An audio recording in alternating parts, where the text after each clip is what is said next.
untuk wisata keluar Iya. angkasa. Jadi awalnya nih ikutnya 2013. Akhir 2013 Desember. Oke, dan waktu itu saya pernah lihat itu ada 3 orang ya sebenarnya yang bisa akhirnya masuk ke babak terakhir, dan akhirnya Mas Risman yang dipilih begitu Iya, ya, benar? betul. Itu gimana tuh Mas proses seleksinya dari sekian banyak, pasti dari banyak sekali negara yang ikut berpartisipasi sampai Indonesia terpilih 1, Mas Risman? Jadi awalnya itu kan tentu di Indonesia juga ada kompetisi sendiri antar kita. Jadi waktu itu ada registrasi sekitar 83.000 orang Indonesia yang mendaftar. Wow. Dan akhirnya itu dipilih dah dan masuk ke National Space Camp Academy namanya. Untuk Indonesia itu 40 orang. Oke. Nah, itu selama kurang lebih 3 hari diseleksi untuk menjadi 3 wakil dari Indonesia yang akan dikirim ke Florida, Amerika. Nah, dari 3 ini kemudian dipilih 1.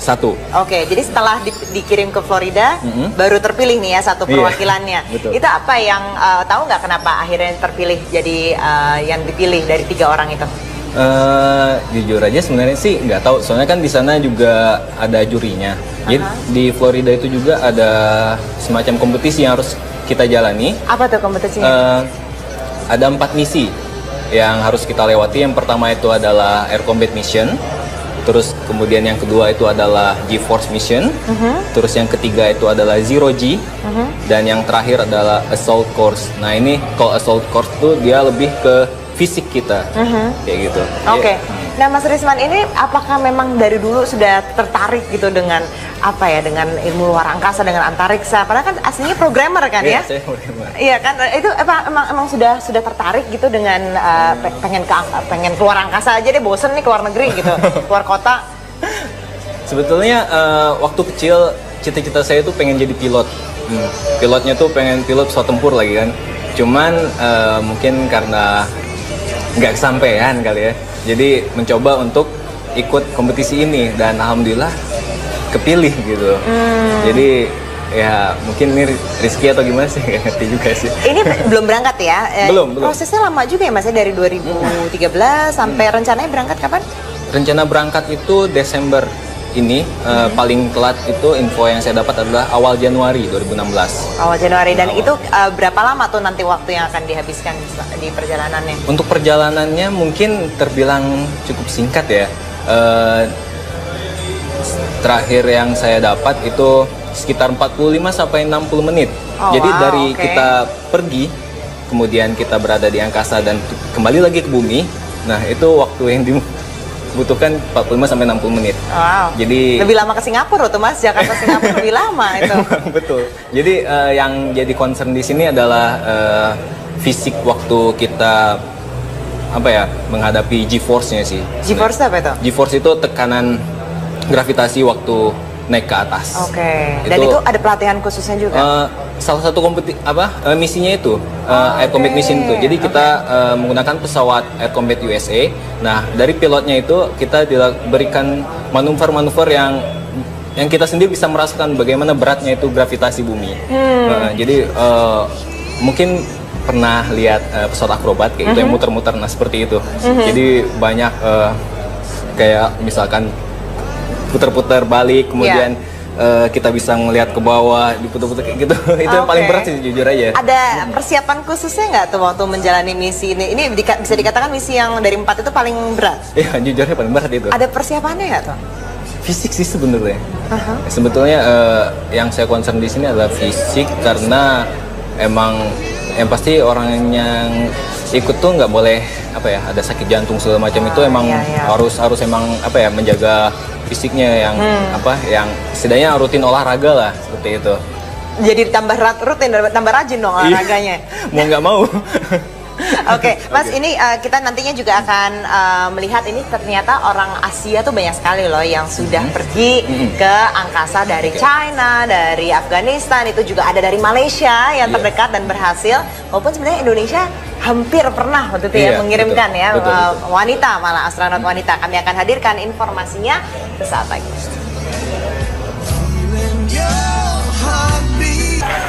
Ya, Anda kembali menyaksikan Trending Topic masih bersama Mas Risman Adi Nugraha. Mau nggak free fall kayak gitu tuh tadi tuh Mas? Kompetisinya harus free fall gitu, tapi kalau nanti udah sampai di atas, siap nggak kira-kira? Mau sih. Bener ya? Iya. Oh, itu pasti saya tonton nanti tuh. Jadi Trending Topic beneran itu nanti. Nah, berbicara dengan Mas Risman ini tadi kita sudah melemparkan tweet kepada followers kami di Twitter dan ada yang ingin bertanya langsung kepada Mas Risman, silakan. Halo Mas Risman, saya mau tanya dong. Nanti kalau Mas Risman ke luar angkasa mau ngapain? Kalau saya boleh request, Mas Risman boleh nggak kayang dalam kondisi nol gravitasi? Makasih Mas. Oke, silakan dijawab nih Mas Risman. Tadi usernya dari siapa nih? Kok nggak ada namanya? Silakan Mas. Mau ngapain? Pengen sih foto-foto. Soalnya momen yang seperti itu tuh ya sekali seumur hidup. Apa ya? Yang nggak bakal terlupakan deh sekali seumur hidup lah intinya. Tapi emang boleh foto-foto gitu? Boleh bawa peralatan lain selain yang udah disiapin? Harus ditanya dulu sih sebetulnya. Nggak tahu juga jadinya.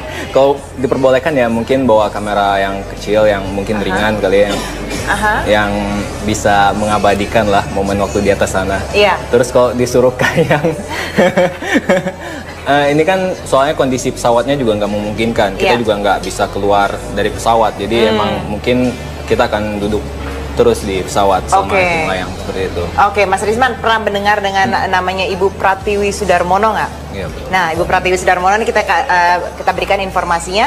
Beliau ini sebenarnya seharusnya waktu itu berangkat menjadi astronot pertama Indonesia ya pada tahun 80-an ini tepatnya untuk dalam misi melepas satelit Palapa pada saat itu. Tapi kalau kita ingat sebelum satelit itu dilepas ada Challenger yang kemudian meledak dan akhirnya harus dibatalkan gitu ya. Saya berharap mudah-mudahan Mas Risman ini aman, selamat, nggak ada apa-apa sampai di sana. Amin. Dan Ibu Pratiwi ini sekarang ini kembali mengajar ya di Bakar Biologi Molekuler Universitas Indonesia. Dan saat ini kembali ke dalam ilmu backgroundnya dia. Dan selain Ibu Pratiwi juga ada beberapa astronot lain, ada dari China, dari Afghanistan. Dan ini yang paling dekat, yang paling diingat, ini soalnya orangnya ini memang enak dilihat gitu Mas ini ya. Mungkin Mas Risman juga nanti kalau udah keluar angkasa masuk berita aja karena enak dilihat. Ini orang Malaysia, mengganteng banget gitu, ini dokter sebenarnya. Dia terpilih lah tahun 2010 dan dia lagi sholat nih, ada gambarnya dia sholat di pas lagi pesawatnya ulang-alik milik Rusia pada saat itu. Dan ini merupakan hasil kerjasama antara Rusia dan Malaysia karena pada saat itu Malaysia beli pesawat dari Rusia. Oke, kita lihat ini ada videonya ketika lagi sholat. Namanya adalah Sheikh Muzaffar Zukor, astronot asal Malaysia.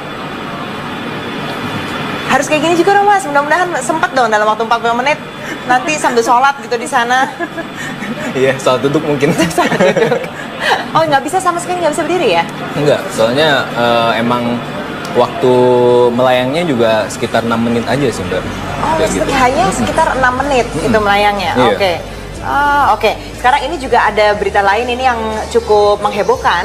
Pada minggu ini, terutama minggu-minggu terakhir bulan Juni, kita itu sebenarnya bisa melihat secara kasat mata nih Mas Risman, planet Jupiter dan juga Venus yang berdekatan. Jadi ini memang hanya kesempatan langka juga, nanti baru bisa dilihat lagi sekitar 2016 begitu kalau tidak salah. Dan ini nih karena dia sedang orbitnya sedang melingkari matahari, jadi bisa terlihat secara kasat mata. Dan kalau Anda ingin melihat baiknya itu setelah pukul 8 malam dan mengarah ke barat. Bahkan ada netizen sudah berhasil mengambil foto-fotonya nih, mungkin bisa dilihat karena sudah banyak diupload di Twitter, di Facebook, kemudian juga di Instagram. Banyak sekali yang mengupload foto-foto di mana bisa mengambil gambar Jupiter dan Venus. Jadi ingat, sampai tanggal 30 Juni itu baru benar-benar bisa terlihat secara jelas Jupiter dan Venus, kemudian juga ada bulan. Ini indah sekali loh. Dan satu lagi, ini misi NASA yang ditunggu-tunggu sebenarnya, karena ini ada pesawat namanya New Horizon, pesawat robotik yang sedang dalam misi untuk memotret planet Pluto. Nah, misi ini sudah 9 tahun berjalan. Rencananya tanggal 14 Juli nanti akan terlihat bentuk Pluto. Jadi kita bisa lihat Oke. Hebat banget ya. Jadi sebelum Mas pergi kita udah bisa lihat Pluto seperti Betul, apa. betul. Mungkin Saya misi Pluto. berikutnya bisa ke sana. Amin. Oke. Jauh banget tapi itu. Iya, foto yang terakhir ini aja yang kemarin diambil itu diambil dari jarak 54,8 juta kilometer. Wow. Itu udah terdekat, itu udah hari kemarin tanggal 22 gitu. Oke. Oke, Mas Risman, saya ini kan kalau kita saya lihat ini kesempatan untuk keluar angkasa tuh kesempatan yang tidak datang ke semua orang. Emang, ya. betul. Kemudian ini datang pas saat bulan puasa ternyata dapat nih kesempatan yang penuh berkah ini gitu. Iya. Mungkin bisa di-sharing sedikit aja pesan untuk pemirsa ini untuk memotivasi untuk punya impian sesuatu yang bisa dikatakan tuh nggak mungkin gitu bagi orang lain tapi ternyata kita bisa. Sebetulnya saya punya quote sendiri sih. Ini juga dari APJ Abdul Kalam sebenarnya. Bermimpilah sebelum mimpi itu menjadi kenyataan. Jadi untuk meraih mimpi itu kan kita juga butuh kerja keras dan usaha. Jadi intinya agar mimpi itu tercapai kita harus berusaha dan pantang menyerah, pantang putus asa, dan jangan lupa terakhir adalah doa. Amin. Gitu. Baik. Gitu. Terima kasih banyak Mas Risman. Oke. Kita ngobrol lagi setelah balik dari angkasa. Tadi Amin. foto-foto ya biar kita bisa sharing juga Amin. dengan topik. Iya, Oke. insyaallah. Kita akan kembali sesaat lagi, tetaplah di